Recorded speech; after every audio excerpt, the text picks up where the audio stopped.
So please take your seats. We're going to finish at 3, so the sooner we start, the sooner more chance we'll have to talk about various questions you may have. I'd just like to follow on, however, with that film we showed just before we left for lunch, because it says something about Berkshire. There are, all kinds of public companies and wealthy public companies and throughout America, and there are certainly cases where in one family somebody has made a very large amount of money and is devoting it to philanthropy, or much of it to philanthropy, such as the Walton family would be the number one thing in Walmart, and certainly Bill did the same thing Bill Gates did the same thing at Microsoft. But what is unusual about Berkshire is that a very significant number of Berkshire shareholders located all over the United States, not just in Omaha, but the number of different Berkshire holders who have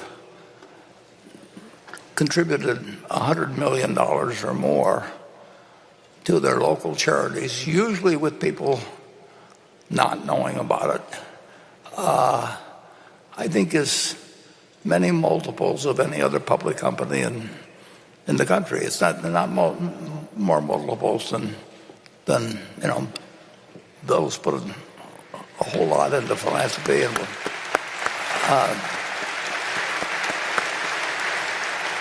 and I don't know the details of the family, but clearly there's a huge sum of money that the Walmart family, I'm sure, has done all kinds of things philanthropic and will continue to do it. But I don't think you'll find any company where a group of shareholders who aren't related to each other, so many of them have done something along the lines of what Ruth did a few weeks ago, just to exchange a little piece of paper that they've held for 5 decades, and they've lived well themselves. They haven't denied their family anything, but they don't feel that they have to create a dynasty or anything, and they give it back to society. And a great many do it anonymously. They do it in many states. To some extent, we see some concentration of it in Nebraska, because generally, when you're giving away a lot of money, they call it, in the philanthropic world, they call it absorption capacity. And the truth is, it's very hard to give away $1 billion to $10 at a time to people who are needy or something of the sort. And so large institutions have this absorption capacity, which tend to be universities or colleges or that sort of thing. And some philanthropies are much more imaginative than others. But the one thing most of them want to do it anonymously, so I can't tell their specific stories. But I have to say, one thing that was astounding is that the same day we bought $1 billion worth of Berkshire Class A stock from Ruth, and I guess we were actually buying it from the school at that point, because he's just given them so the transaction was with them. But Mark Millard in our office bought $1 billion from them, but he also bought $500 million worth of stock from somebody else that nobody will ever have heard of, and in a different state. And I won't elaborate beyond that. But we have had a very significant number of people, and there's more to come. And obviously they had to be people that came in early, or their parents did, or their grandparents did. But they've all lived good lives. They haven't denied themselves anything. I mean, they have second homes, but they generally, well, in fact, I would say that almost universally, people knew them in the community and everything, but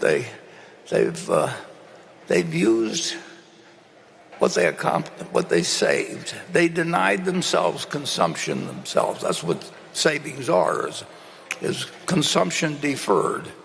And they've given, they've financed everything all over the country. And usually they like to do it anonymously. I outed my sister when I wrote about her in the annual report, but Bertie's here today, and I told her she should wear a T-shirt or something that said "No solicitors allowed" or something. But they just do it, and it's really both Charlie and I felt it's really fun to work for a group of people like that rather than for index funds or for hedge funds or whatever it may be. I mean, you're just seeing what people actually, it sort of restores your faith in humanity, that people defer their own consumption within a family for decades and decades, and then they can do something like enable I think it may end up being 150 people to pursue different lives, and talented people and diverse people to become a dream of being a doctor and not have to incur incredible debt to do it, or whatever may be the case. There's a million different examples, and I want you to know that you're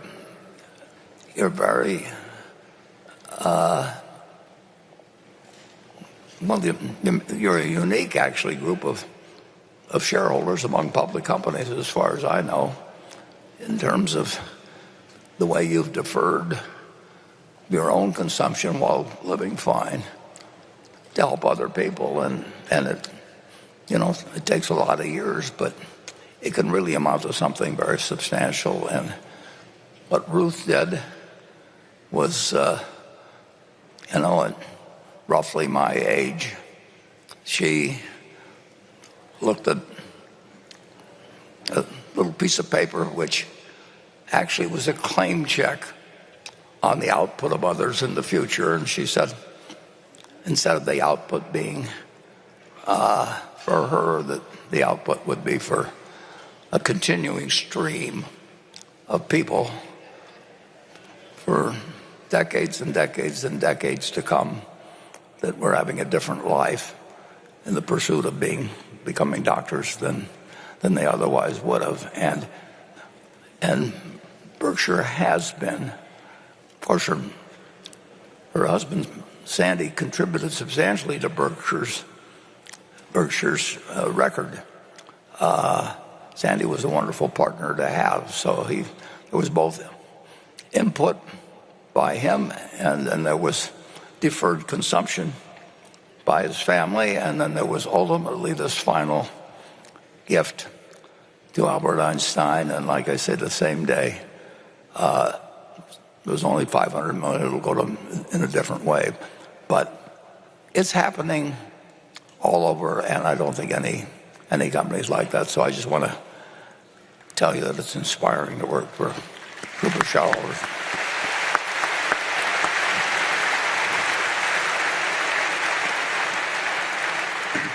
And Becky, go to it. All right, the next question comes from Slaven Vukobrat. As CEO, will Mr. Abel be in charge of the portfolio of common stocks that Mr. Buffett has been managing, or will this function be exercised by Mr. Combs and Mr. Weschler? Yeah. As investing could be defined as the discipline of relative selection, can major capital allocation decisions, such as large acquisitions, be separated from the common stock selection process?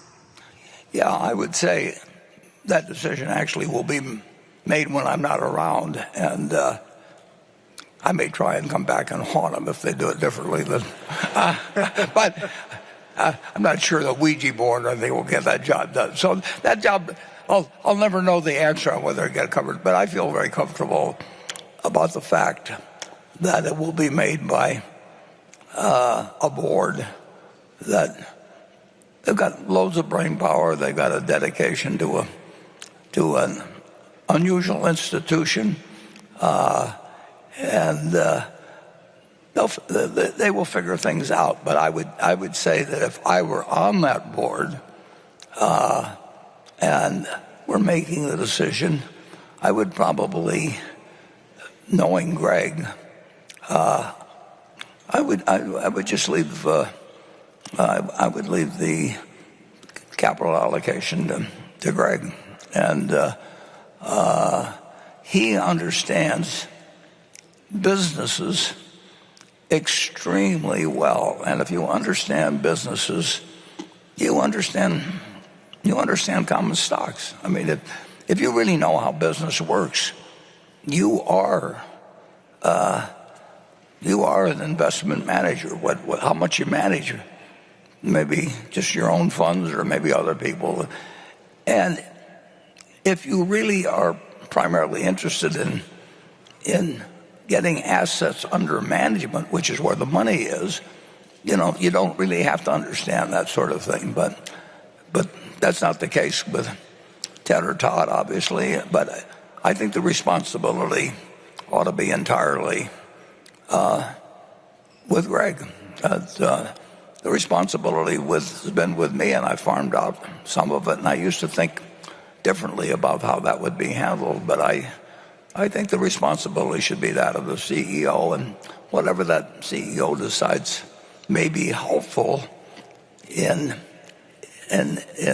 effectuating that responsibility. That's up to him or her to decide at the time they're running the money. But so I would say that my thinking on that has developed to some extent as the sums have grown so large at Berkshire.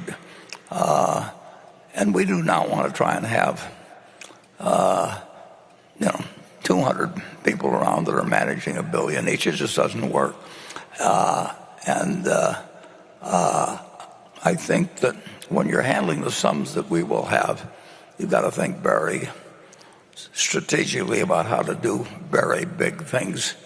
And I think Greg is capable of doing that. I think I've missed a lot of stuff in the past, so I'm actually wiser about doing that now. But I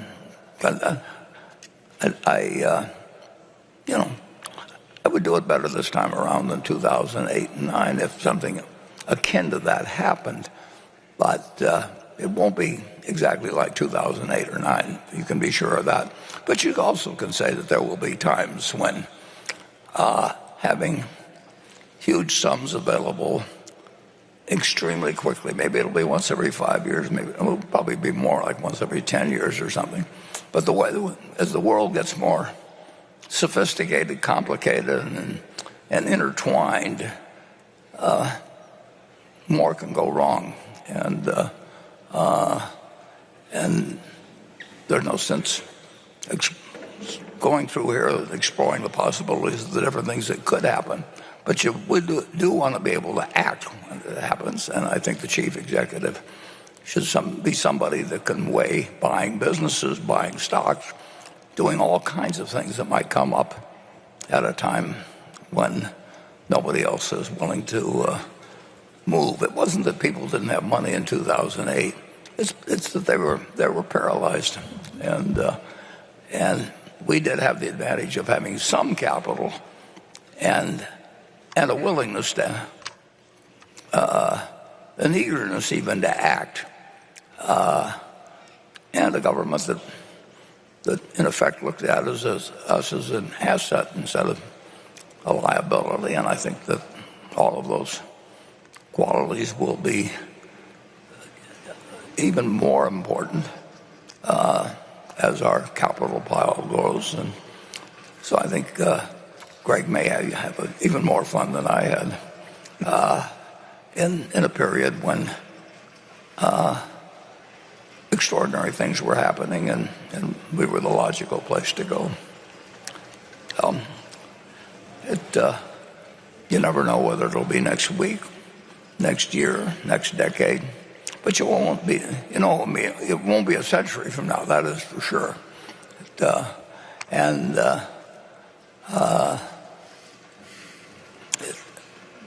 more intertwined and sophisticated the world financial situation gets, the more vulnerable it gets in a certain sense.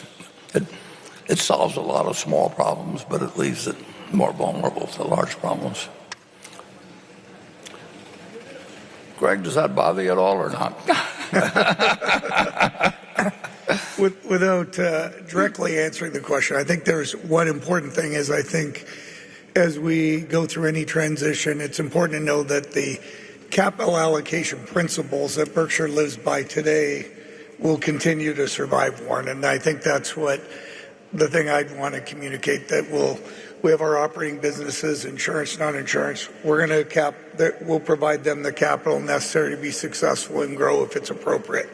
Yep. At the same time, we're expecting a return of capital from them when they have excess cash. And then, as we've discussed, or you've touched on, always looking at potentially new businesses as a whole or in a piece. And as you've always highlighted, and I fully agree, we'll always look at equities as we're investing in a business, either 1% or 100%. But we're looking at the business, we're looking at the economic prospects of that business and how sustainable it is and what it will look like 10 years from now, and is the capital we originally put in at exponential risk, or where's that risk sit, that profile?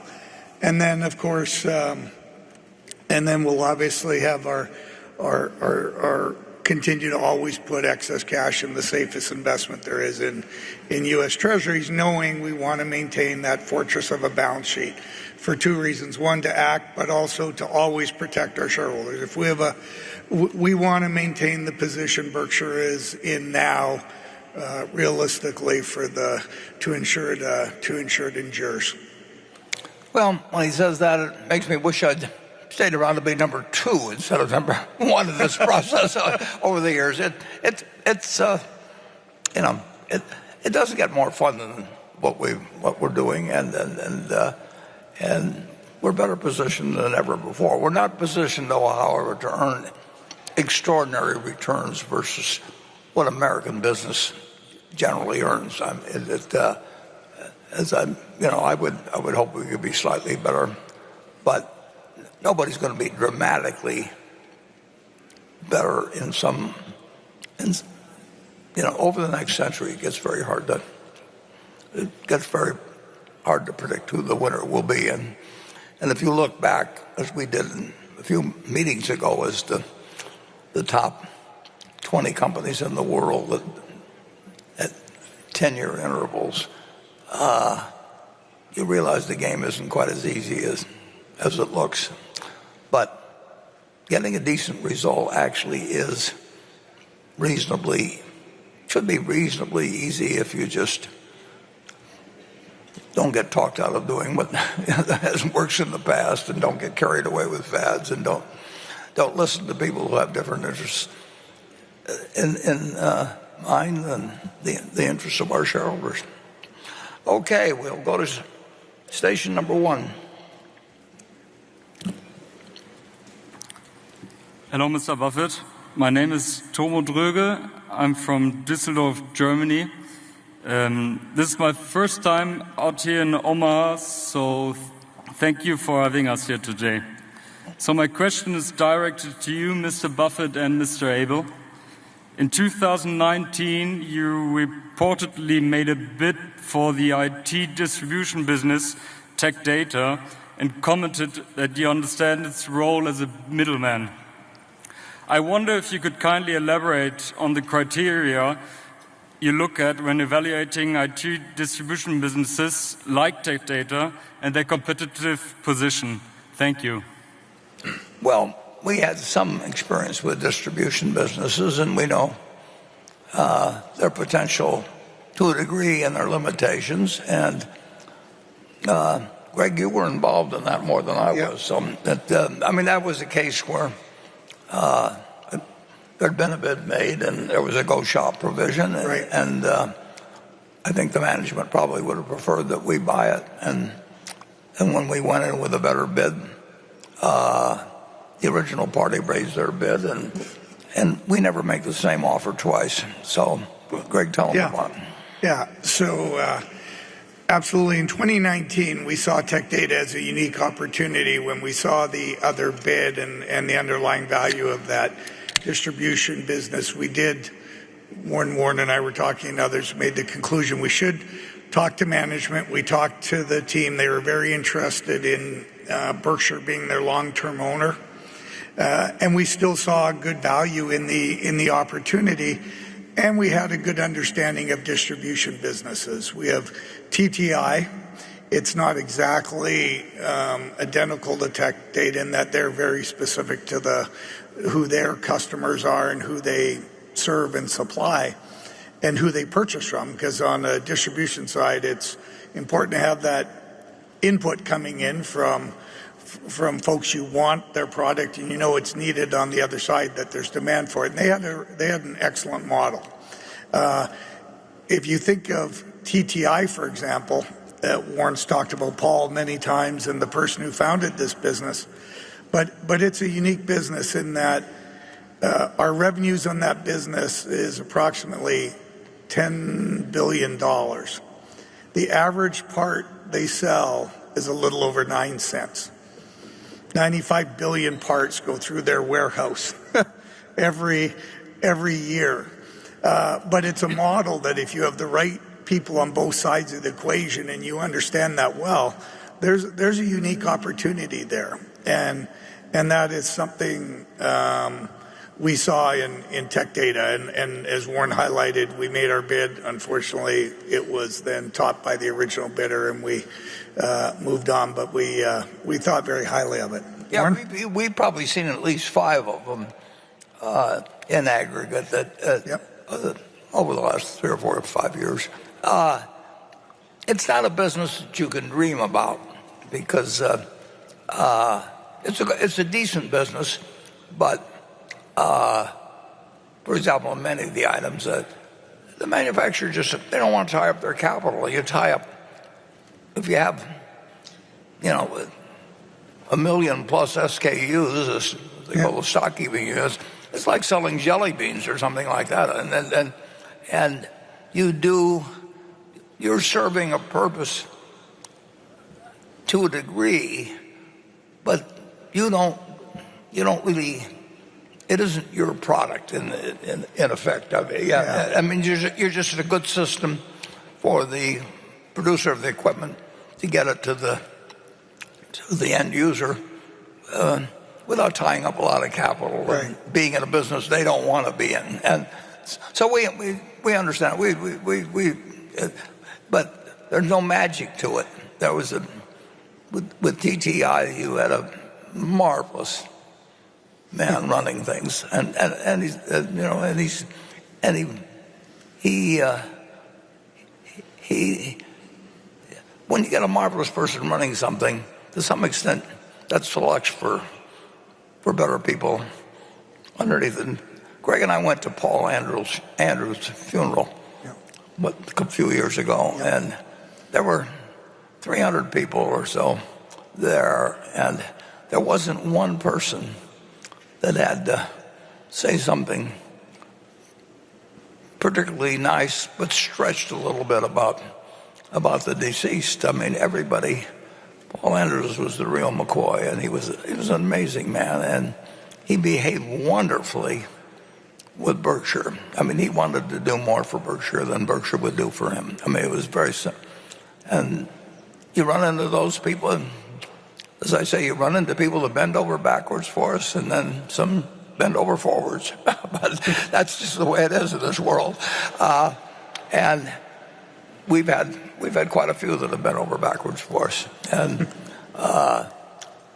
the distribution business is not a wonderful business, but it is a business, and it's a business that if it's big enough, it's one we would look at and we would buy additional. And TTI makes some smaller acquisitions on its own all the time. I don't even hear about them until I read the quarterly reports. And so we want to build up.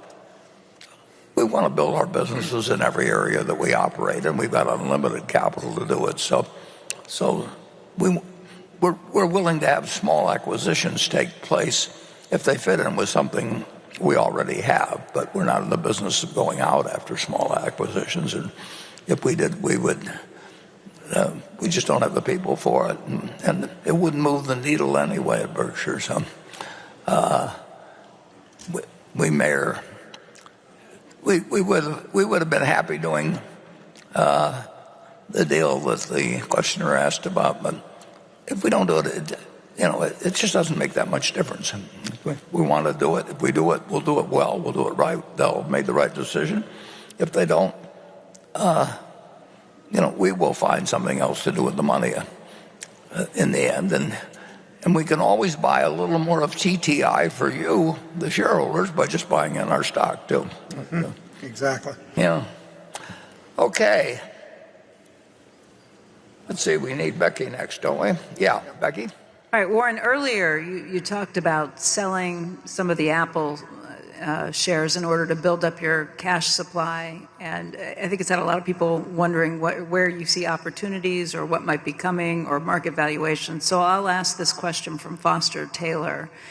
At the 1999 annual meeting, you mentioned that if you owned all of America's 500 businesses, you would be making $334 billion while paying $10.5 trillion. You emphasized that this was not a good return on investment. Today, by my math, the S&P 500 has a market capitalization of around $44 trillion with profits of around $1.45 trillion. This is a very similar return on investment to the 1999 levels. Do you see similarities in the market today and the 1999 levels? Well, one thing's changed dramatically from 1990. I misunderstood on the 1999, but there have been times in my life that I've been awash in so many opportunities that I could have invested everything by nightfall. And then there's other times when the year goes, well, not in the early days, but now we haven't seen anything that makes sense that moves the needle. Now, we've made small acquisitions during the year. Our companies have made acquisitions, and we, Greg and I may talk about something that involves a $300 million purchase or something like that. And, if it fits well enough, we do it. But, and if our managers see things that fit them, we want to look at them because our managers do not have necessarily the same equations in mind that we do. But there's some managers which we would have them just say, whatever you decide to do, and then there's other managers that would not know how to allocate capital particularly, and that they don't have to be able to be great capital allocators if they happen to be great at serving customers and understand their own industry and all of that. They can be great managers. And a good many of them aren't capital allocators, and others are. But this is not a time when the phone is going to be ringing often, but there are times from that, and Greg will know how to handle them as well or better than I have over time. And Charlie and I would, we missed a lot of things, and what we really regretted was missing something that turned out to be very big. We never worried about missing something that we didn't understand. I mean, why should we be able to, predict the future of every business any more than we can predict, what wheat yields are likely to be in Illinois next year? Well, not wheat in Illinois, wheat in Kansas, but corn in Illinois.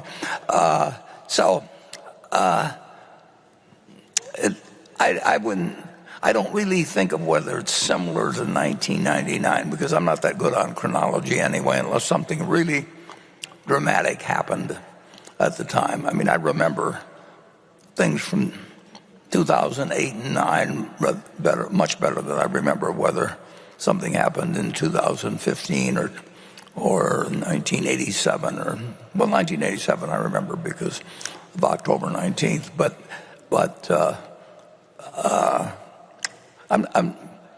I just don't think that way. I just look at what I can do every day. Greg? I'm going to have to use it. Nothing to add. Okay, well, we'll go to station 2.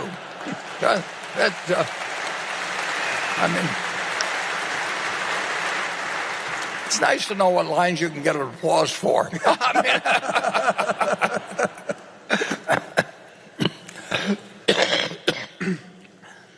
Station 2. Hello. My name is Stefan Uhrenbacher. I am a shareholder from Hamburg, Germany. I've been coming to Omaha since 2007. And I'm deeply grateful for all the things I could learn here, both about investing and about life, in particular creating circumstances that will enable me to lead a productive life during my entire healthy lifespan. So thank you for that. My question to Warren. Your favorite holding period is forever. Holding American Express or Coca-Cola for decades. Berkshire recently went in and out of Markel, and you, I believe, sold and later bought Oxy, which I think happens to everyone all the time. But can you maybe, to us, give examples of your thought process when you exit positions? Thank you. Well, there are various reasons for exiting positions. One is if you need the money, but that doesn't happen very often with us. But it used to happen on every decision I made when I started, when I was 20 years old, which I consider the post-Graham period, although I actually started in 1942, if you just talk about buying stocks. But in any event, the decision process is really quite interesting in a certain way because Charlie and I made decisions extremely fast, but in effect, after years of thinking about the parameters that would enable us to make the quick decision when it presented itself. And people have speculated on how I've decided to really put a lot of money into Apple. And for a reason, I can't. One thing that Charlie and I both learned a lot about was consumer behavior. That didn't mean we thought we could run a furniture store or anything else, but we did learn a lot when we bought a furniture chain in Baltimore, and we quickly really realized that it was a mistake. But having made that mistake made us smarter about actually thinking through what the capital allocation process would be and how people were likely to behave in the future with department stores and all kinds of things that we wouldn't have really focused on. So we learned something about consumer behavior from that. We didn't learn how to run a department store. Now, the next one was See's Candy, and See's Candy was also a study of consumer behavior. We didn't know how to make candy. There were all kinds of things we didn't know. But we've learned more about consumer behavior as we go along. And that sort of background, in a very general way, led up to the study of consumer behavior in terms of Apple's products. And in that case, while I watched what was happening at the Furniture Mart in terms of people leaving the store, even though we were selling Apple at a price where we weren't even making any money, but it was just so popular that if we didn't have it, people left the store and went to Best Buy or someplace. And if you know the Blumkins, they can't stand anybody leaving the store, so they behave accordingly. But then you learned that had to interest you in the brand. And then you had a million different inputs.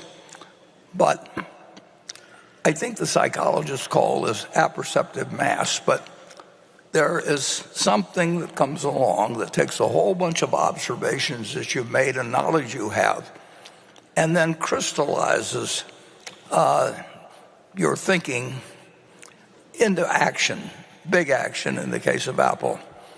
And there actually is something which I don't mean to be mysterious, but I really can't talk about. But it was perfectly legal and everything, I assure you that. But it just happened to be something that entered the picture that took all the other observations, and I guess my mind reached what they call apperceptive mass, which I really don't know anything about. But I know the phenomenon when I experience it, and that is.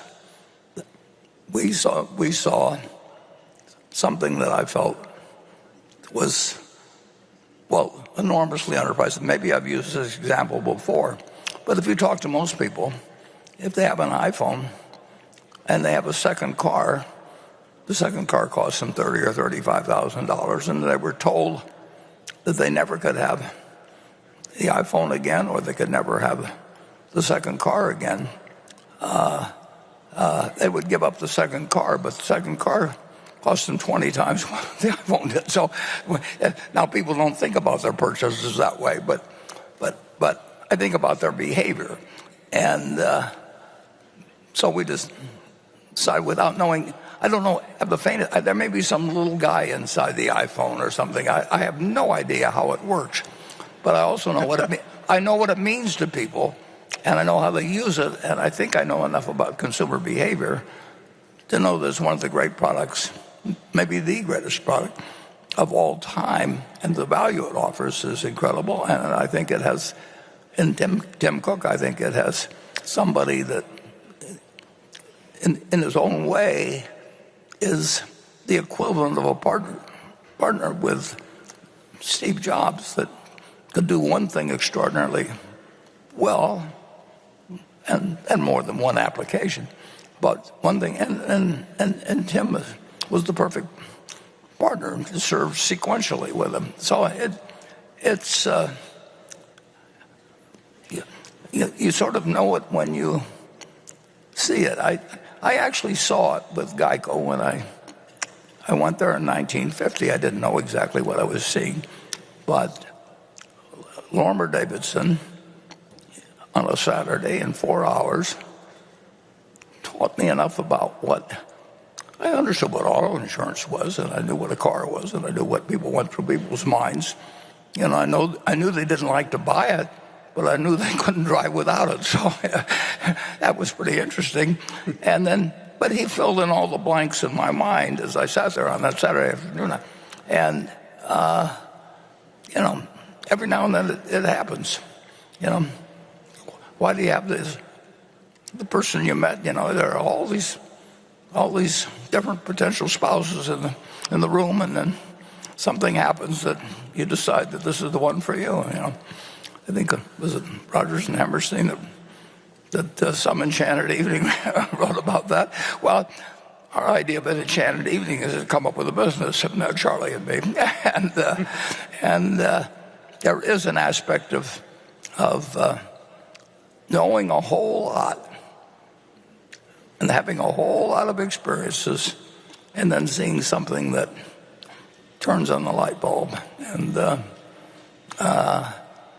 that will continue to happen, and I hope it happens a few times to you, but you can't make it happen tomorrow, but you can prepare yourself for it happening tomorrow, and it will happen sometimes. Hey, Warren, Yep. he mentioned Oxy, which I think is a great example. Yeah.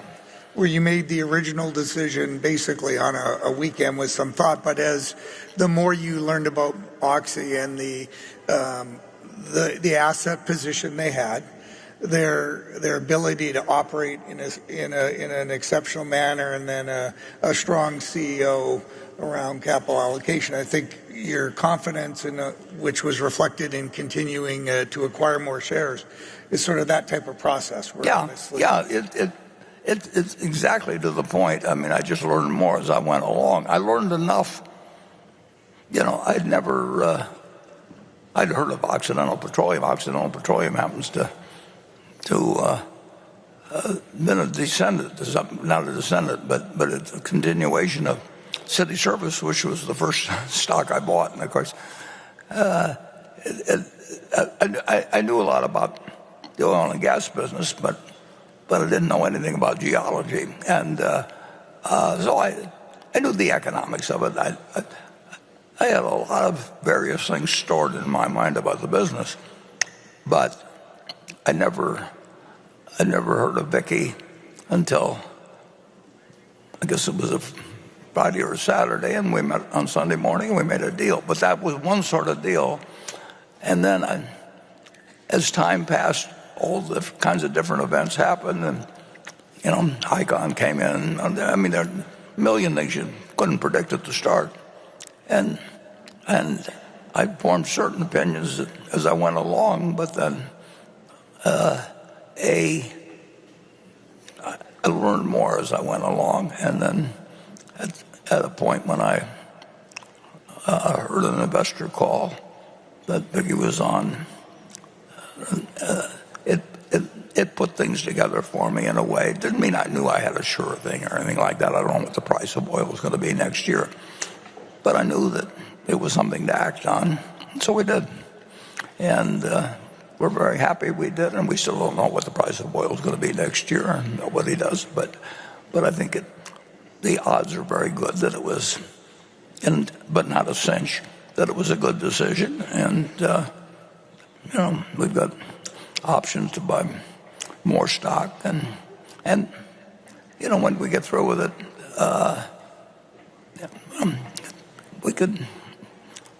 it could be a worthwhile investment for Berkshire, and we're in it, and we're in it for keeps. And there are other things that we own that we aren't in for keeps. Incidentally, I should just throw this out there since there's been speculation on it. We've sold. I was 100% responsible for the Paramount decision. I read speculation that one of either Ted or Todd had some involvement in that.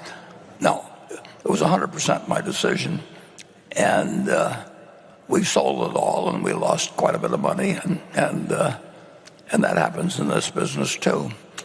But actually owning Paramount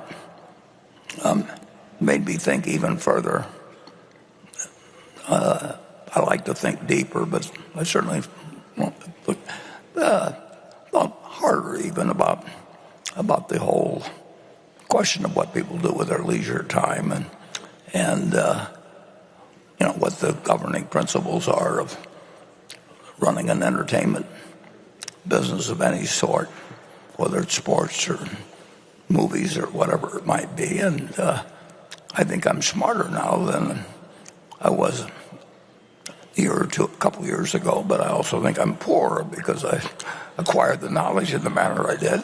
But if I just want to be very clear that A, we lost money on Paramount, and B, I did it all by myself, folks. I don't know whether I've anticipated one of Becky's questions now, but we will find out. Let's see. Now, you're next, Becky. Yep. Yes, you did anticipate one of the questions. Let's go to another one. This question comes from Vincent James in Munich, Germany. In the chairman's letter, Warren points out that the profit margins for BNSF have slipped relative to all 5 other railroads. However, Warren comments in the letter, BNSF carries more freight and spends more on capital expenditures than any of the other 5 major railroads and has a vast service territory second to none. Given the comments from Warren about the clear strengths of BNSF, what explains the decline in revenue and profit, and in particular, the profit margins relative to the other 5 railroads? What are the issues relative to the other railroads, and what is being done to address them? Please be specific. Okay, and I will, well, how specific we get depends on what Greg wants to say, but it's Greg's responsibility. It was my responsibility for the purchase and for the operation up till Greg took over, but I think I'll let Greg answer that. And sure. Yeah, the Warren touched on it, and the comments from the as reflected there are very accurate. If you look at this quarter's results or our last year's results, they were both they're disappointing as shareholders and disappointing in the relative to the other Class 1 railroads. And as highlighted in the question, there's 5 other Class 1 railroads. So it's pretty easy to understand how you're performing versus the others. And there's a lot of other variables, but there's some very simple things to look at. When we look at where we've been on associated with Burlington, I would just back up a little bit. Because if you go back to 2021, the Burlington team and management team and the group, we're making excellent progress on a lot of fronts when it comes to our operating and both being efficient and effective in how we're operating the railroad. And I remember very specific comments from myself in 2022 where I commented that that was the year there was all the supply chain issues, a lot going on the West Coast ports. Our trains were backed up in a variety of places, and we called that a reset year. And I think we did need a reset year on the operational side. But as we moved into 23, the business cost level, cost structure, we didn't reset it to the underlying demand we were seeing. We anticipated more demand, and we did not reset our cost structure. And the team's working very hard as we speak to both reset the cost structure and allocate the cost resources where they need to be. And when you go through something like that, what we've recognized as an organization, yes, the demand of the rail will drive a certain amount of the cost, but the reality is that the rail industry, if you go back many, many years, it's flat. There's not a lot of growth in the industry. There's opportunities to become more efficient and effective, and our margins can go up.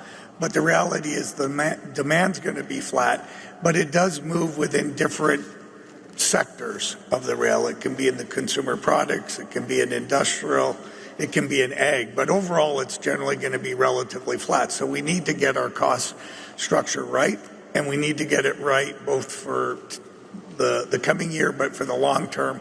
And that means it's going to be a continuous exercise. We can't stop. We can't say we've gotten far enough, because our competitors, and we compete with the other rails, but we also do compete with the truck industry. We have to have a cost structure that allows us to compete both within our rail industry and within the transportation sector as a whole. So the team at Burlington's working very hard to address the cost structure, just like we have in the past. I think one thing we do recognize when the other railroads have implemented precision scheduled railroading, there's other metrics that we have to continue to pay attention to and challenge ourselves. If we're not at their level, what are the things that are driving it? So we're going to, when they ask for specifics, I'll give you a few. We have to look at our rail yards and understand how we're managing that. We have to look at our locomotive fleet, both the size and how we're utilizing that, and challenge ourselves. And we have to then go back to how we're using our employee resources and allocating them across the business. So there's a lot to be done there. Our team's 100% committed to driving to the right cost structure that's consistent with the underlying demand in the business. And then we can't stop there is the answer. So a lot to be done, but we have a team that's absolutely engaged and committed to it, and we're going to make good progress in this current year. At Berkshire, we want everybody to have the idea that there's a lot to be done with every business. It is. There's a fellow named Peaky built a remarkable company in Omaha, building company, really remarkable. And there's a question after everything they did, something that was done particularly well, digging a tunnel under the East River or something, when it said it couldn't be done. Yeah. He would say he was pleased but not satisfied. And that is exactly the way we want the attitude to be at Berkshire forever. Omaha is a railroad town. If President Lincoln in 1862, I think it was, had decided to pick St. Joe or Plattsmouth or any place else to build the Transcontinental Railroad, Omaha would probably be a little town of 20,000 or something on the banks of the Missouri. But making, with Lincoln's desire to make this the Eastern connection and make a transcontinental railroad, Omaha just took off. So it's been railroading at its base. And anybody that was interested in financial matters had to think about railroads. Plus, they had a certain glamour to them anyway. But the interesting thing is that UP, which is our main competitor, themselves fell way behind 20 or 25 years ago before Jim Young came in. And in 2000, whenever it was, 8 or so, I started buying 3 railroad stocks, and Union Pacific, BNSF, and Norfolk Western, I believe. I don't know why I wasn't buying C&O, but in any event, Jim Young had done a marvelous job with Union Pacific, so we owned all 3 stocks.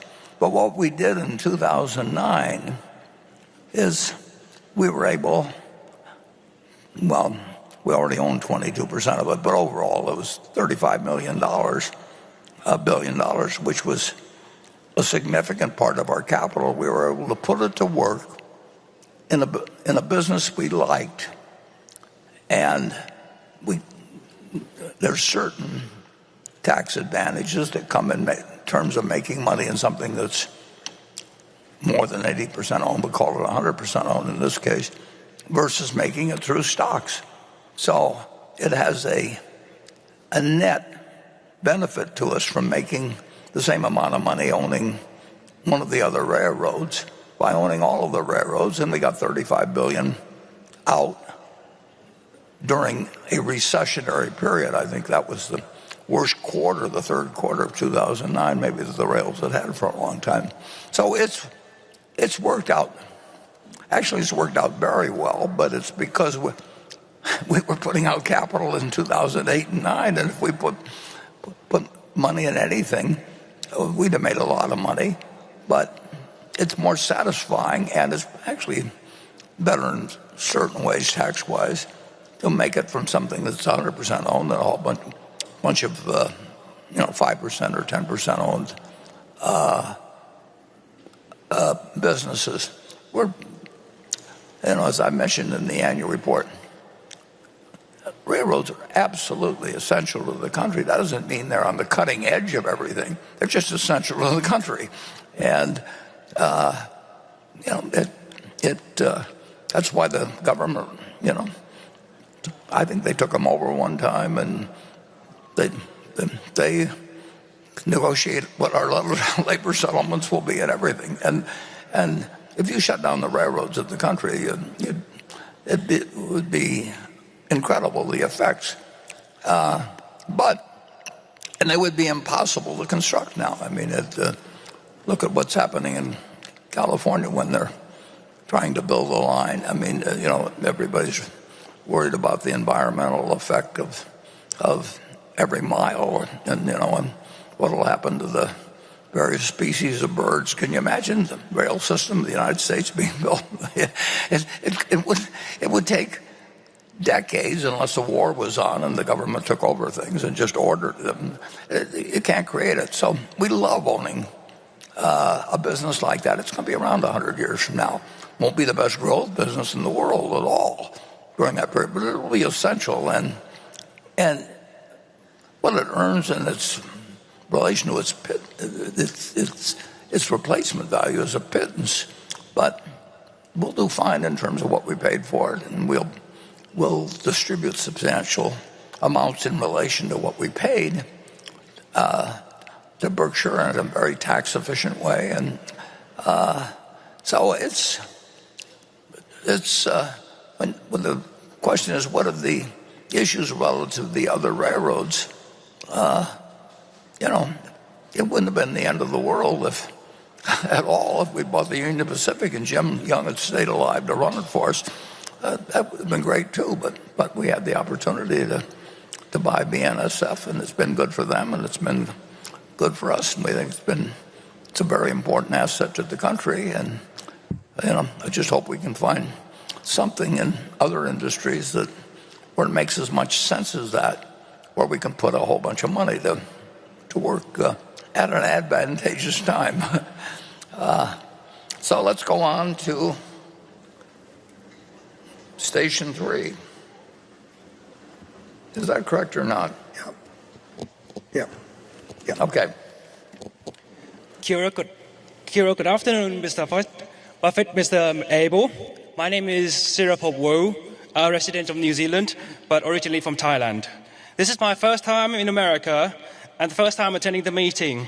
The journey was quite rough, but it was all worth it though, because I can now personally thank you, Mr. Buffett, and the late Charlie Munger, were he still with us, for organizing such a wonderful event, and most importantly, for being such an exceptional role models and sharing your wisdom with us all these years.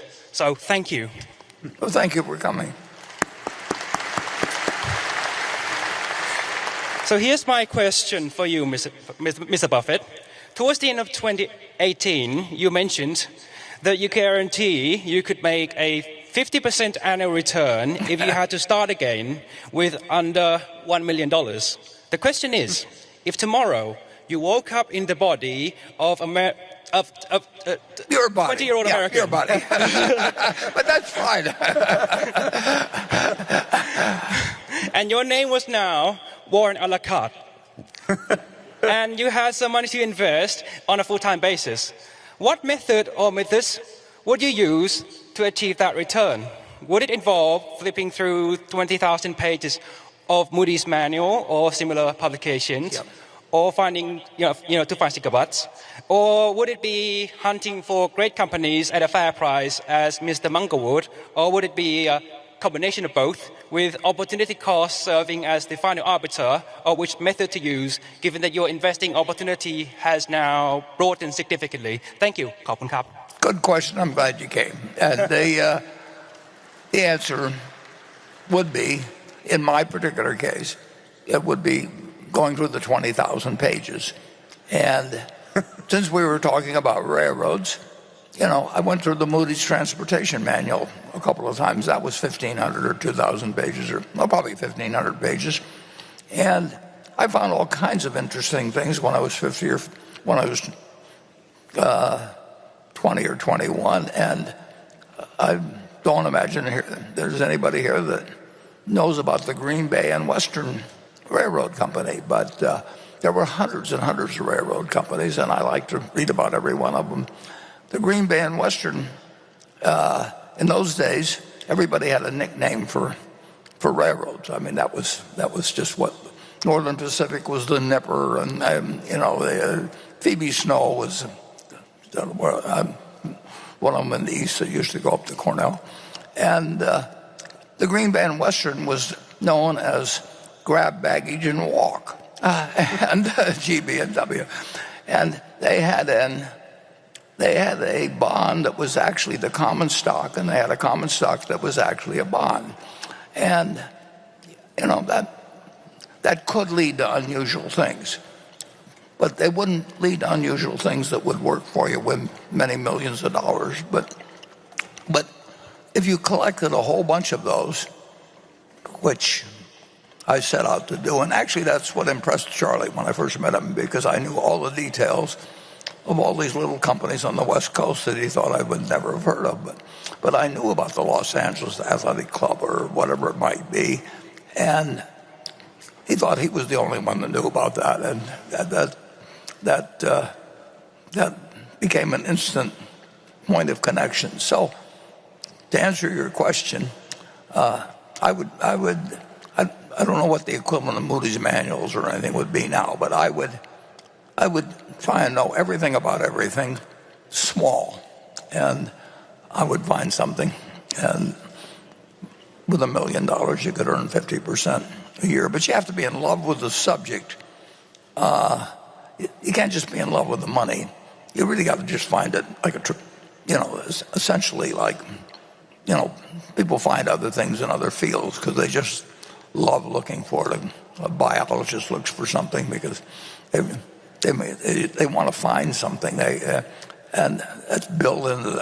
I don't know how the human brain works that much, and I don't think anybody understands too well how the human brain works. But there's different people that just find it exciting to expand their knowledge in a given area. I know great bridge players. I know great chess players. Actually, Kasparov came to Omaha and met Mrs. B.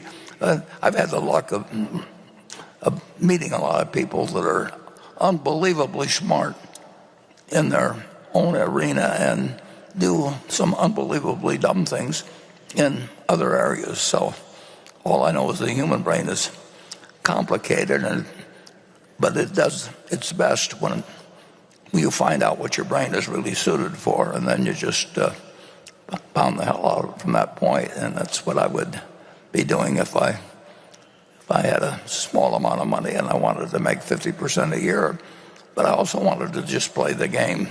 And you can't do it if you don't find the game of interest, whether it's bridge or whatever it may be, chess, or in this case, finding securities that are undervalued. But it sounds to me like you're on the right track. I mean, anybody that'll come all the way to this annual meeting has got something in their mind other than bridge or chess. So I'm glad you came, and come again next year. And now we move.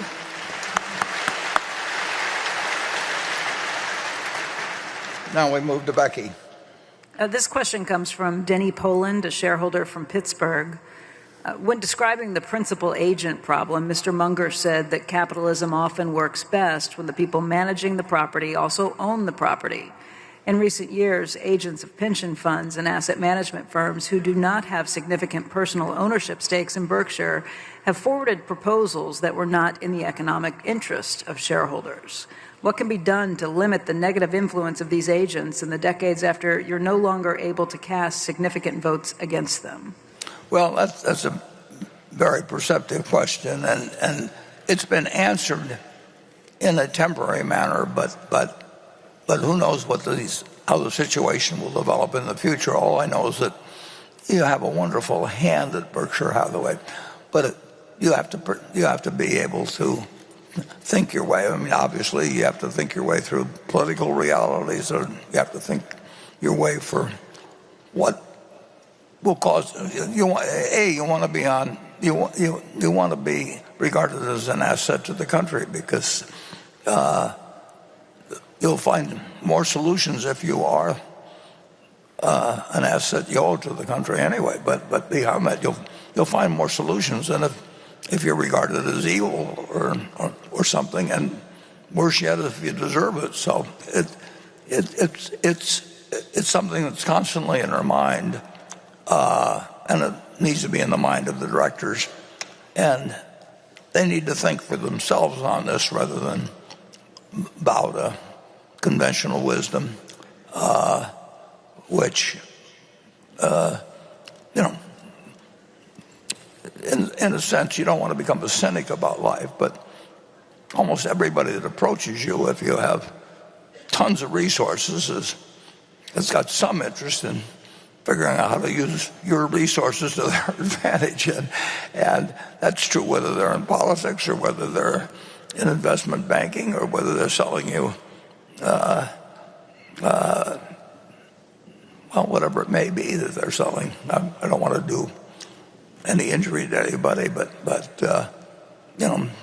life insurance agents see the advantage of buying life insurance, and investment managers who get paid based on assets managed get interested in selling you their services. Imagine if everybody in this room were following the investment advice of somebody that said, for 1% a year, I'll tell you how to invest your money.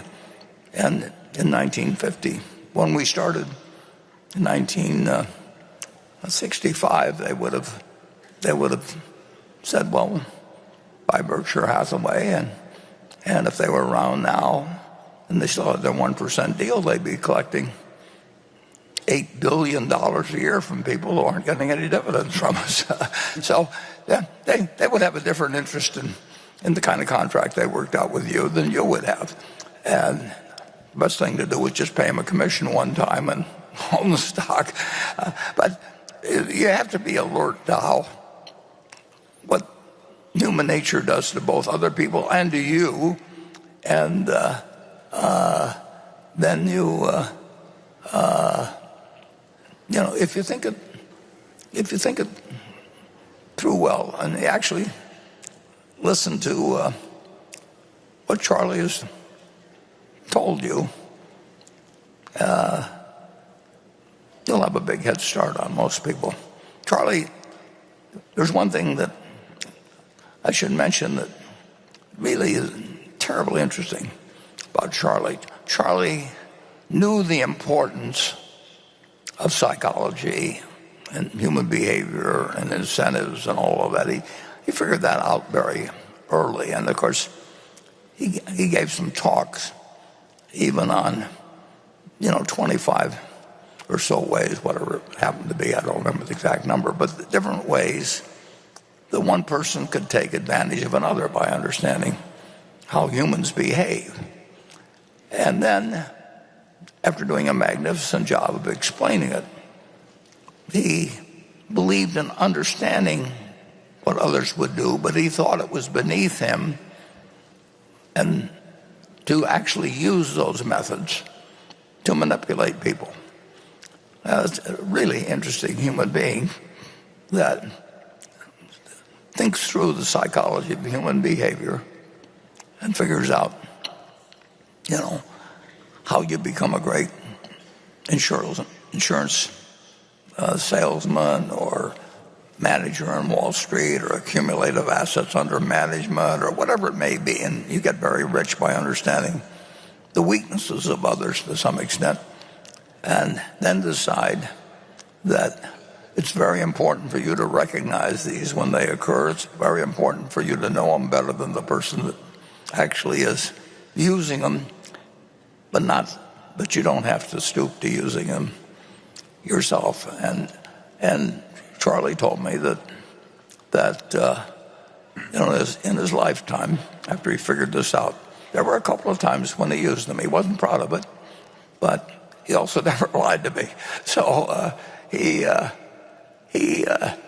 explained to me that there were a couple of times when he used some of these techniques, but he didn't plan on using them anymore. But he also wanted me to know that if I ever did something like that, I wasn't really behaving terribly. That he allowed for the fact that humans may misbehave. So I'm sure that I behaved somewhat better before my marriage than I did afterwards in my enthusiasm for different activities like dancing or something. And he said, "That's, we all do it, but don't do it again."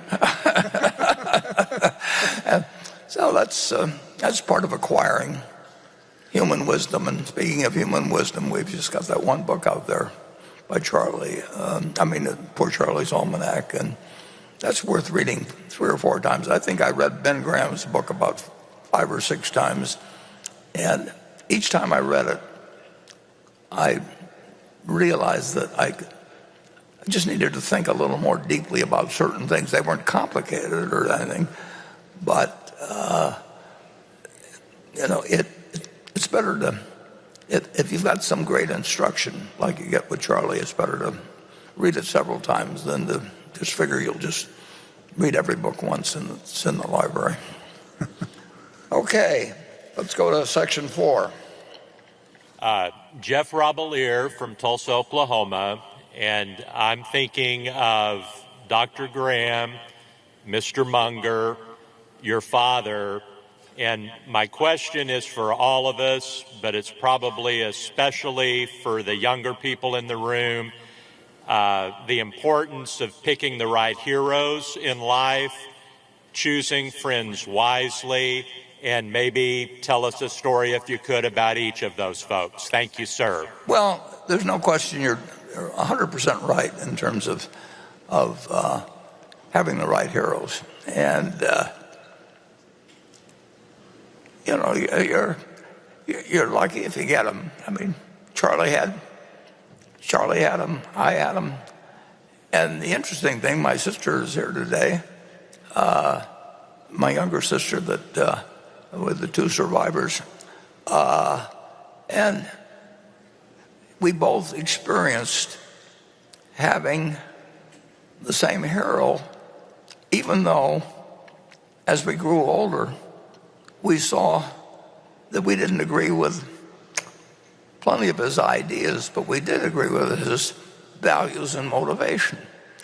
And that's a better lesson than having somebody that's reading to you from a catechism that has got a lot of rules in it, which are pretty good rules, but there's a special place for somebody that is going to continue loving you, even if you break some of the rules. And that's what Charlie had in his life, was what Bernie and I had in our life. So I would just repeat what you said. I don't need to give you a bunch of, when I ran away from home, I'll give you a specific example with me. When I ran away from home and we hitchhiked up to Hershey, Pennsylvania, and got picked up by the state police and everything, and I talked these other 2 guys into it. And we lied like crazy to the state police, saying we had our parents' permission. Some kid at the place where we stayed had tipped them off that we'd run away from home, and we started, like I said, when the state police picked us up, we decided that 2 things, we decided to tell them a bunch of lies about the fact we had our parents' permission, and we decided we better get out of Hershey because these cops were going to find out sooner or later. And so anyway, we ended up back in Washington after a couple of days. And when I walked in the door, one of the boys' mother, and this other kid was the Congressman Roger Bell, and his mother was in the hospital over this whole thing. He'd taken out his cash in his savings bonds, and so she was sick, and Judge Bell, her husband, was all concerned and everything. And I walked in the door in Washington, and my mother said, "How come you came back so soon?" And my father said, he said, I know you can do better. And I just paid more attention to my father than my mother. And so you want to have the right heroes, and you don't have to have them. It's not the heroes based on what they've accomplished, and it's the people that you want to be yourself. And if you copy the right people, you're off to a great start. And I don't mean a great start about making money. I mean a great start about living your life. So you can check with my sister Bertie, who's here, and see if I've told the story correctly. She ran away from home too, incidentally, but she didn't get as far as I got. But she was running away to go over to my grandfather's house, which was about 2 miles away. But I don't want to denigrate her runaway abilities, because she was much more accomplished than I am in all kinds of other things. But when it comes to running away, I definitely outclassed her. Okay, let's go to Becky. This question comes from Vedant Sharma in India. Warren, you and Charlie have often said that you were able to identify the people you want to go into business with and have had an exceptional record in that. However, in the case of Pilot, we noticed that the final stake purchase ended up in a dispute and had a sense of smart accounting, to put it one way, to squeeze a little more out from the deal than was deserved by the seller. Knowing well that this has been settled out of court and needs due confidentiality, I would like your views on some of the lessons learned that may be beneficial for future deals to watch for and for coming leadership to look out for as well. Well, I'll make 2 comments on that. That a couple of the directors had their doubts about going in, and in any event, Pilot is working out well for us. And as my friend Sam Butler one time said to me, and he was talking in general about certain kinds of situations, but he said, well, Warren, he said, all's well that ends. And that's where we are. So we'll go to station 5.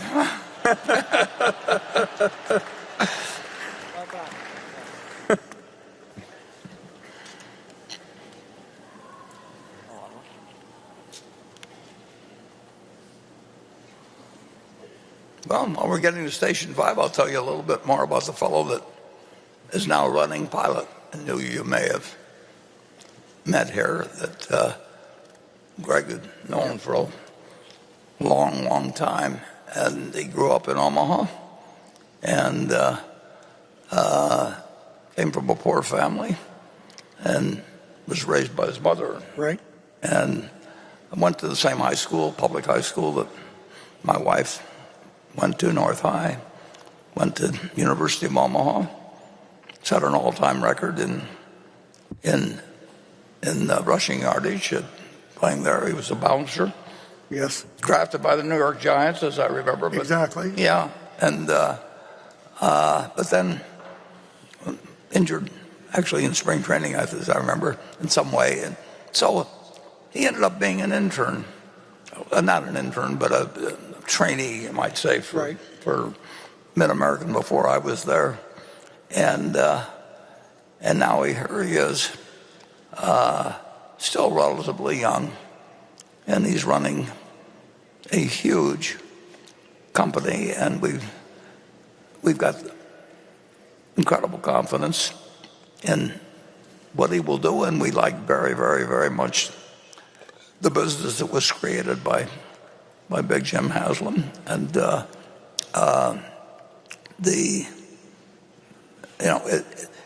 it really is almost only an American type story, but it does show you what somebody with some real stuff and with a mother that believes in them, and with bad breaks along the way. I mean, imagine how you'd feel if you were drafted by the New York Giants and then you suffered some injury in spring training or something. I mean, you spend your life, it hurts. But it's not an experience I would have ever had. I mean, that was the last guy chosen. But to see that, he's running a company, well, depends on the price of the deal, but it's a huge company. And what does he have, 25,000 or right. So? Yeah, employees. 25,000. Yeah, and he's got many, many, many years to go. So I couldn't be more pleased about not only the acquisition of Pilot, but just what it tells you about America. You can catch what do you have to look up to read about him in Google or an interview with Adam? Yeah, I'm trying to think if it's a podcast. Yeah. He's got a podcast that will just blow you away. And if you don't think this is a great country, it has a lot of great people in it. All you got to do is read that podcast. But we do have a great set of assets here. Oh, yeah. You know, if you look at Pilot, we have more than 800 travel centers. And just so everybody knows, I mean, the beauty of that, and there's a question regarding this morning around fuel choices at Pilot. And the exciting thing is, in the end, Pilot's going to serve whatever fuel our customers need. It can be electric, it can be renewable diesel, it can be diesel, or any of the various sustainable fuels. But the point is, it has exceptional locations that are on the interstate highways. And hundreds of them. And we bought an incredible franchise, and now we have a great leadership team in both Adam and his team that's around him. So we're pleased where that opportunity will go. Yeah, we've got probably the average one might be 10 or 12 acres or something like that, zone commercial on interstates throughout the whole United States. I mean, it who knows, but what was created there is amazing too. You had a fellow that played at University of Tennessee, and undefeated, and came away from this football team, and you'd think, well, another football player, maybe he goes out and there may be some intermediate parts in the story, but a little bit, but he buys a gas station and he turns it into something that is huge. So we're really delighted with it, and it's another kind of only in America story. And how many of us can become an all-American, number one ranked team, let alone start a business that goes on to these sort of heights. So we feel very good about it. Becky? No, I think they're ready for 5 now. Oh, I'm think sorry. He's up there now. Oh, He's okay. ready to go. Okay, go to it. Hello, Mr. Buffett. My name is Zhang Yabo. I came from micro city, Hainan, China.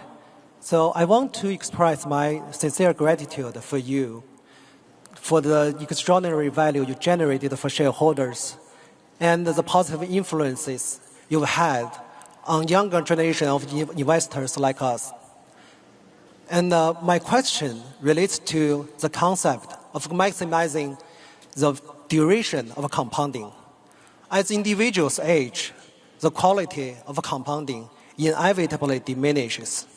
What are your secrets in maintaining your sharp mind, extraordinary judgment, and great physical condition? We wish you well. Thank you. Well, you don't know me well, but that's I like. Just keep talking. I mean,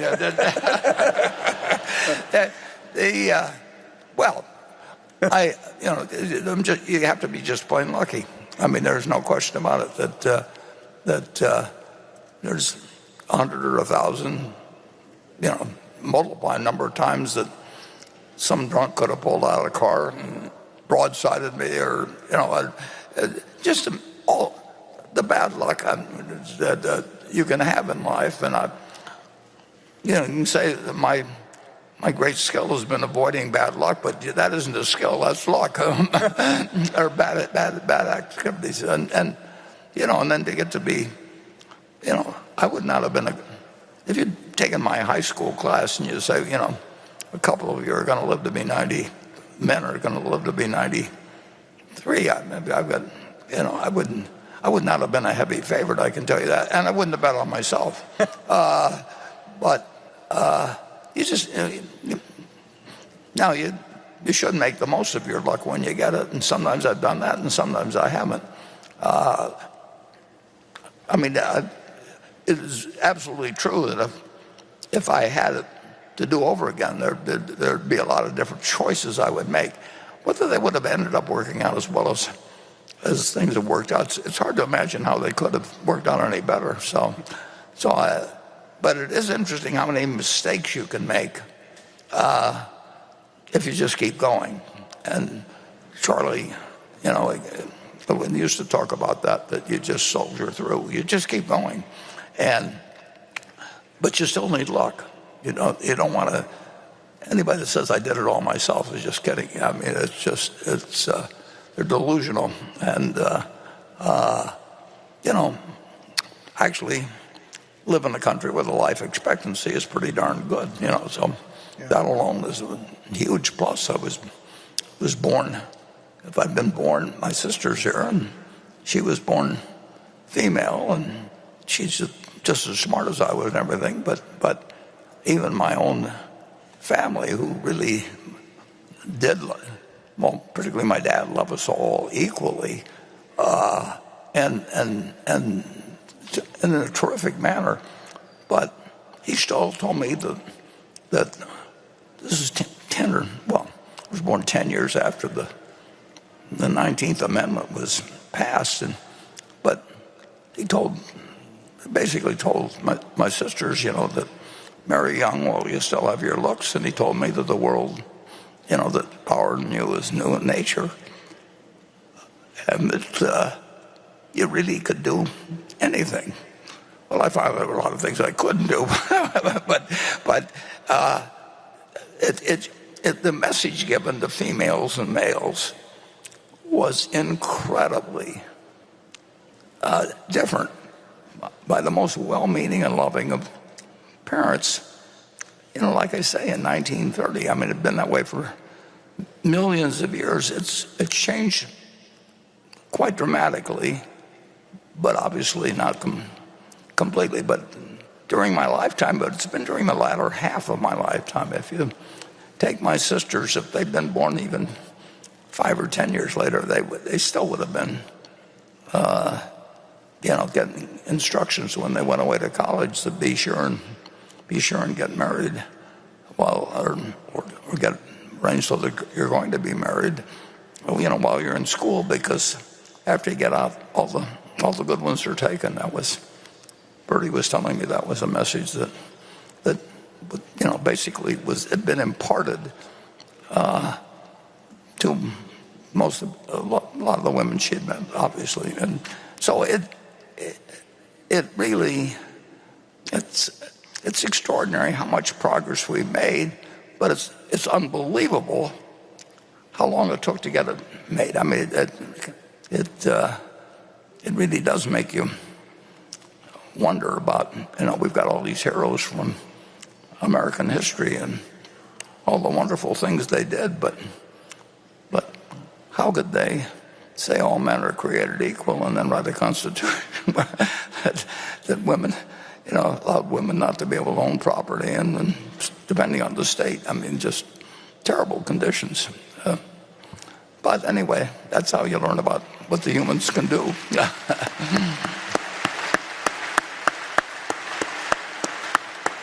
And I feel, and you've got to feel better about the future for your kids than you would have felt 100 years ago, no matter, what the situation is.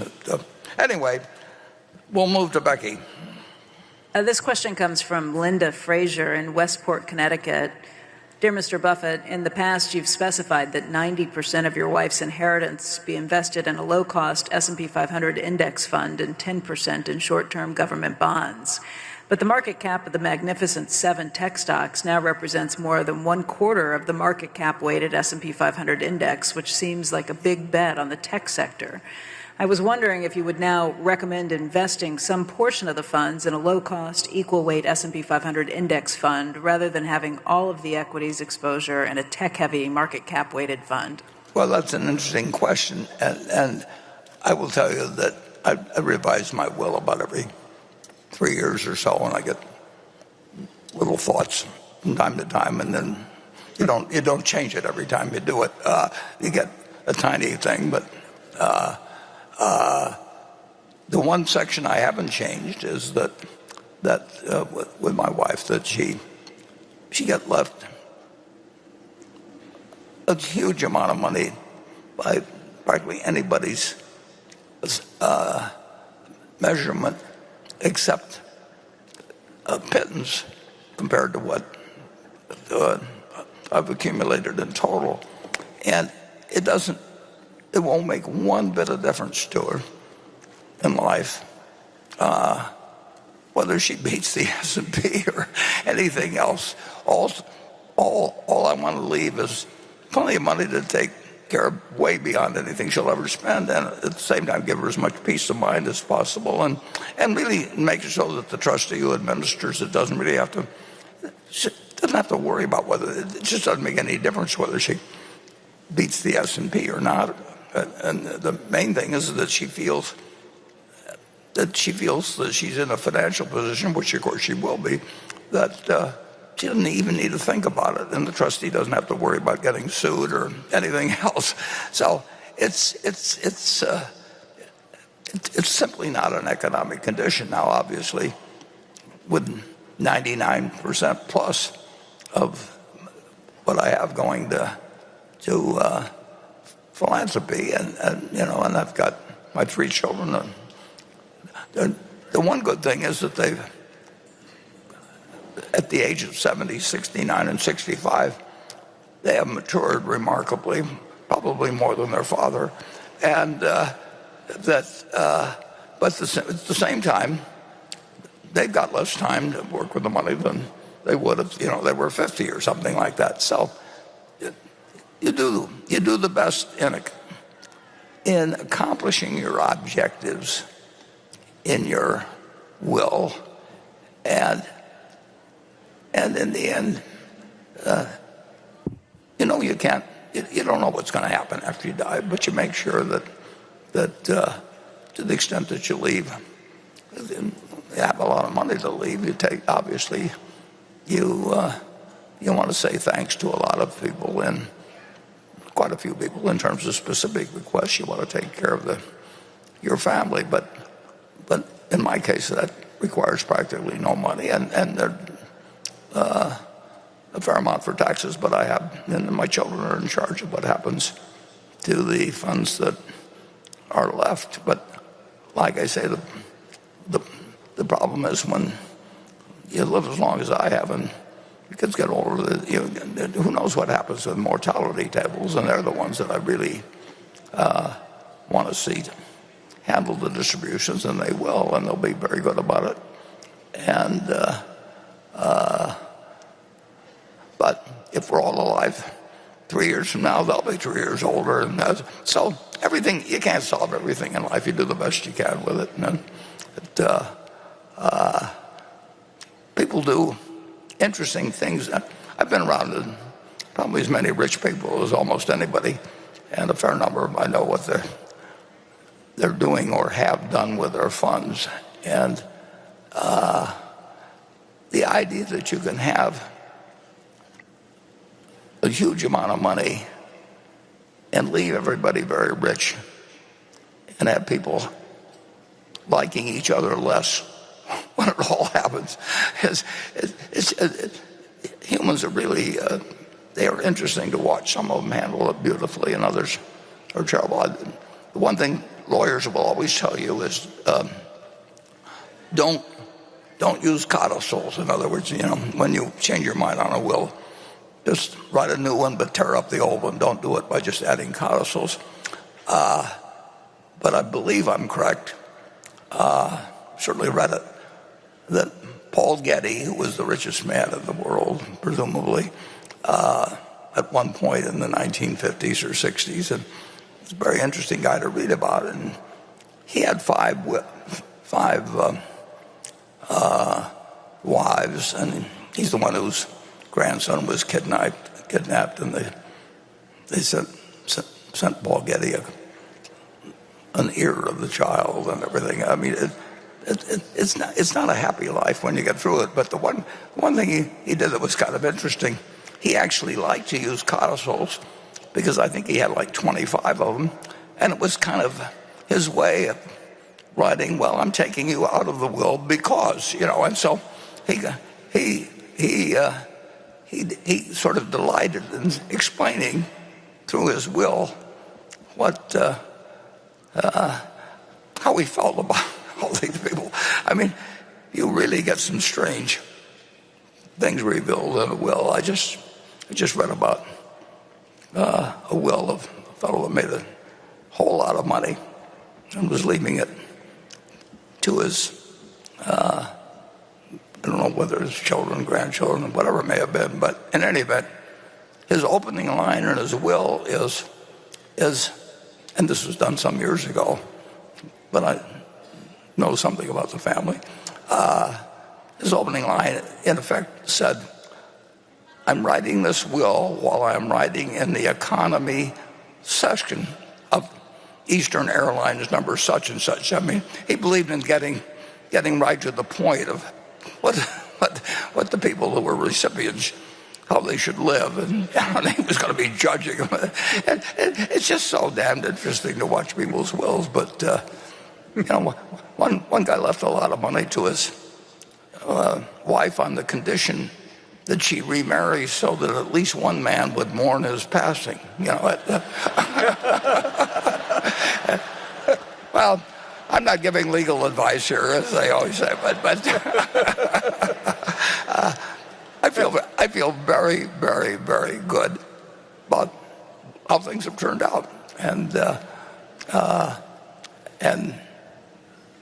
I wish I could figure out ways better to use, the really vast resources I've got in some of the really important questions of the world, but I haven't been able to do that. I mean, I had a few goals when I was 30 or 40 and may have written them in the wills then in terms of what the world needed done and how the money could be used, and unfortunately I decided that they weren't feasible to accomplish. And of course I was setting out to accomplish things that were important, but nobody had solved yet. So you got to expect that. Why should I be able to solve them? But nevertheless, it's an interesting.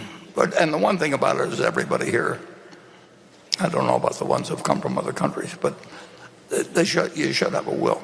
Because if you don't have a will, you still have a will. And it'll be whatever the state says. And it's amazing. 4 American presidents died intestate without wills. 4. We've only had 45. And imagine becoming president of the United States and not having a will. But you can look up somebody recent. I think Lincoln. I'm certain Lincoln was one of the 4. And here's a man. I mean, I don't know what. You can always say, well, he didn't get around to it, but that's hard to imagine that why Abraham Lincoln would have died intestate. I'm sure we've got some Lincoln scholars out there that will write me after this and explain why, and I'll be interested to receive their letters. But human beings are human beings, and we all have weaknesses and peculiarities and everything else, and don't be too hard on yourself because you have some of those, but don't be totally forgiving either. You can change the future. You can't change the past, but you can change the future. Okay, station 6. Good afternoon. My name is Caroline, and I'm a lawyer in San Diego. But please don't hold that against me. Remember, Mr. Munger was once an attorney, too. Right. First, I'd like to sincerely thank you, Mr. Buffett, for your business integrity, tireless leadership, and generous contribution to philanthropy. My question for the distinguished panel of 2 is, now that the AI genie is out of the bottle, as someone astutely put it earlier today, what business in Berkshire Hathaway may be most at risk with AI? Well, that's a wonderful question.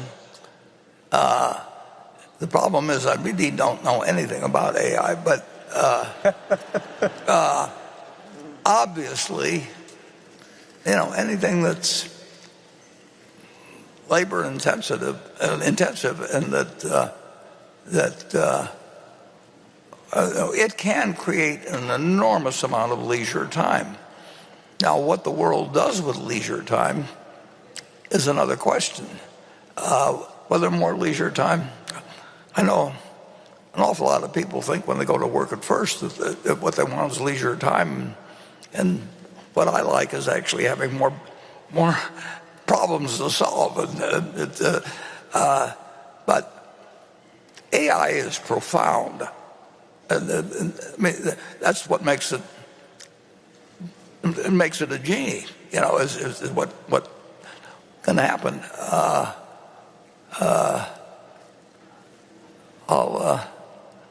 I could tell a few genie jokes, but I better not.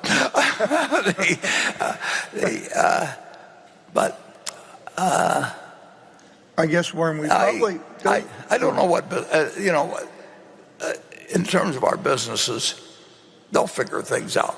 I mean, we've got smart people, and it's obviously, if it's used in a pro-social way, it's got terrific benefits to society. But I don't know how you make sure that that's what happens any more than I know how to be sure that when you use two atomic bombs in World War II, that you knew that you hadn't created something that could destroy the world later on. Yeah, I think when we think of AI at a lot of the business units, I mean, we're truly, Warren, trying to think, how does it make us more efficient, more effective? I mean, it results in more idle time, and we're probably not thinking of the iterative AI where we're looking at very specific processes where our people can implement it, and either at times it displaces the labor, but then hopefully there's other opportunities for them within the business. But I think, when you think of all our businesses, I mean, we do have a heavy labor workforce in a lot of them, but I think at the stage we're at as a company and maybe where it's at right now, it's really around how do we do things more effective, more efficiently, more safely if it involves dangerous processes. So we're early innings. John Maynard Keynes was just wonderful to read, and incredible mind. But in around the time I was born, he wrote a book about what could happen. I don't know whether it was in the next 100 years or whatever, and he predicted correctly that output per capita would grow at this incredible rate that it has. But in terms of speculating as what people would do with that, I mean, this guy was unbelievably smart, but it hasn't developed exactly the way he predicted. He was right about what was going to go into the equation, but he didn't have it figured out exactly what would be the result. So it is really, well, we didn't know when we were developing the bomb that there would probably be, very soon, 9 countries, 3 of whom we should worry about plenty that will have what they have, but we didn't really have any choice. And you could have had all kinds of papers written on it and everything else, but we were going to do it anyway. We needed to do it. And if you haven't read it, it's fascinating to go to Google and read the letter by Leo Szilard and Albert Einstein to President Roosevelt, written about a month before, almost exactly a month before Germany or Hitler moved into Poland. And it laid out, well, Leo Szilard knew what was going to happen, or had a good hunch of what was going to happen in terms of nuclear bomb development, and he couldn't get through to Roosevelt, but he knew that a letter signed by Albert Einstein would. So it's probably the most important letter ever written, and you can read it, which is just fascinating to me. But that started the Manhattan Project. That started, it's just everything flowed out of it. And like, I'll bet anything that Roosevelt didn't understand it, but he understood that Albert Einstein just sent a letter, and he probably knew what he was talking about, and he better start the Manhattan Project. It's just unbelievable what happens in this world. Anyway, let's move on to Becky, I guess, is next, right? Yep.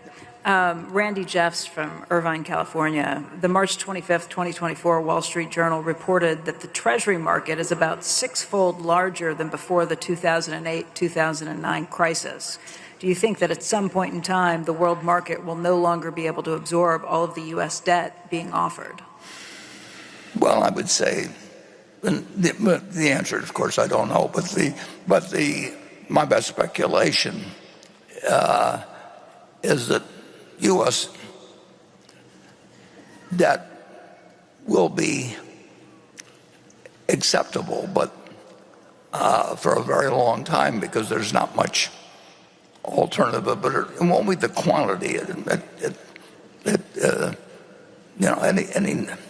national debt was nothing to speak of, for a long, long time, and then.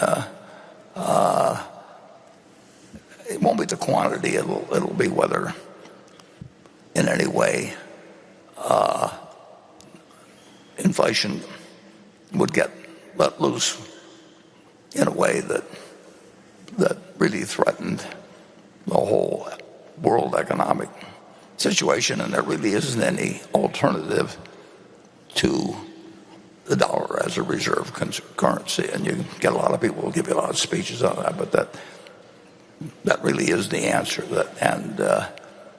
And Paul Volcker worried about that back in before 1980, but he had threats on his life, and I happened to have a little contact with him at that time, and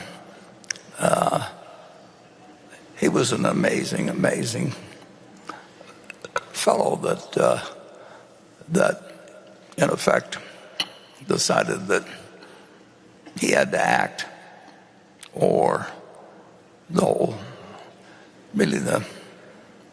financial system would fall apart in some way that he couldn't predict, and he did it, and he had people threatening his life and do all kinds of things, but he was the man for that crisis. But it wasn't the quantity of U.S. debt that was being offered that threatened the system then. It was the fact that inflation and the future value of the dollar, the cash is trash type thinking that turned, that was setting up something that could really affect the future of the world in terms of its economic system. And Paul Volcker took it on, and he was gutty as could be. And if you haven't read a book or two about him, or the one he last wrote, you really ought to take a look at it. But it is, I don't worry about the quantity. I worry about the fiscal deficit, but I'm not a worrier just generally. I mean, I think about it, but I don't sit and get up, work myself into a stew about it in the least. But I can't help thinking about it, and that's we've got a great attention. It's interesting. I think the media enters into this, and the focuses on the Fed, and they just love it because things are always happening, and economists are always saying what's going to happen with the Fed and everything else. But the fiscal deficit is what should be focused on, and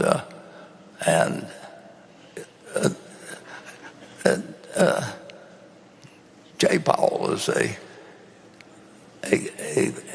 not only a great human being, but he's a very, very wise man.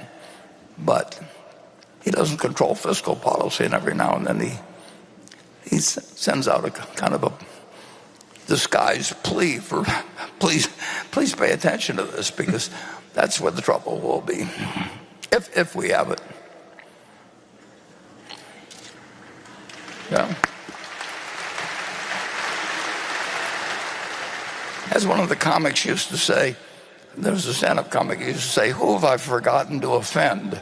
after his talk. And I always feel like that after these meetings, but we've got time for at least one question and maybe two. But let's go to station 7. Hello, my name is Dennis from Gifhorn, Germany. I'm my first time here. I'm here with my friend who would, by the way, love to invite you to dinner. You talked about the importance of heroes, and we are very happy to and thankful that we have you as our hero with great values, and thank you for that, first of all. My question is, it is clear that you achieved great success in life. Earlier you talked about every investment having opportunity cost. From what I've learned in life, that does not only apply to investing your money, but also to investing your time. Right. And every hour you spend in your office is an hour you cannot spend with your spouse or children. With the life experience you have now, if you had the possibility to start all over again, would you set your priorities any different? If yes, how and why? And what's the best way to invite you to dinner? Well,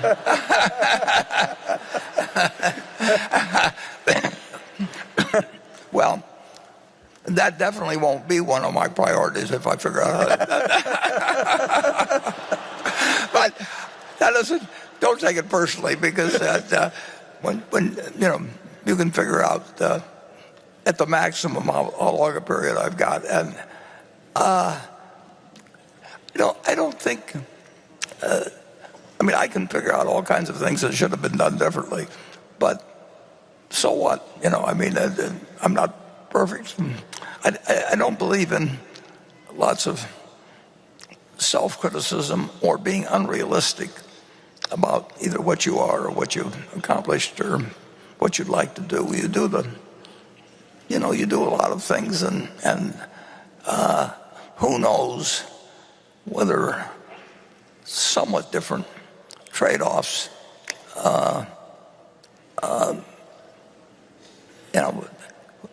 you just can't, you don't know what the paths would have led. I don't think there's any room in beating up yourself over what's happened in the past. It's happened, and you get to live the rest of the life, and you don't know how long it's going to be, and you keep trying to do the things that are important to you. And if I was a doctor, or if I was all kinds of different professions, I might do different things, but I really enjoy managing money for people who trust me. I don't have any reason to do it for financial reasons. I'm not running a hedge fund or getting an override on or anything, but I just like the feeling of being trusted. Charlie felt the same way. That's a good way to feel in life, and it continues to be a good feeling. So I'm not really looking to change much. If I'm very lucky, I get to play it out for 6 or 7 years, and it could end tomorrow. But that's true of everybody, although the equation isn't exactly the same. But I don't believe in beating yourself up, though, over anything you've done in the past, and I don't believe in. Well, I believe in trying to find, what you're good at, what you enjoy, and then I think the one thing that you can aspire to be, and because this can be done by anybody, and it's amazing, doesn't have anything to do with money, but you can be kind. You can be kind if you're, and then the world's better off.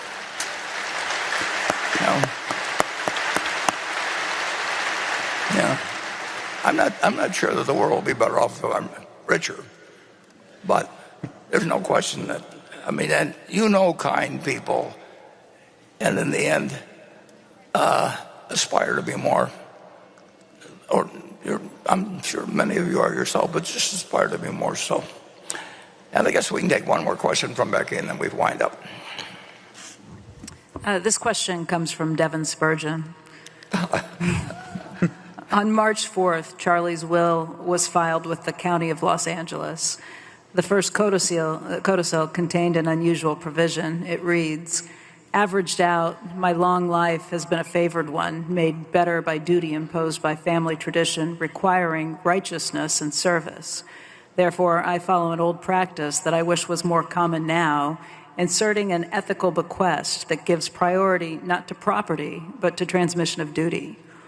If you were to make an ethical bequest to Berkshire shareholders, what duties would you impose and why? I'd probably say read Charlie. I mean, he's expressed it well. And I would say that if they're not financially well off, if you're being kind, you're doing something that most of the rich people don't do even when they give away money. But that's not a question of whether you're rich or poor. And I would say if you're lucky in life, make sure a bunch of other people are lucky too. Yeah. Yeah.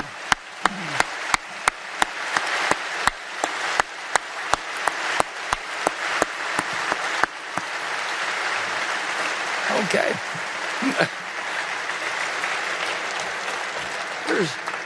Just in case you know what my advice to myself has been during this period.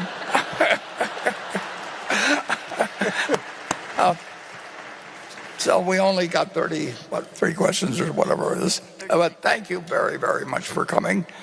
And I not only hope that you come next year, but I hope I come next year.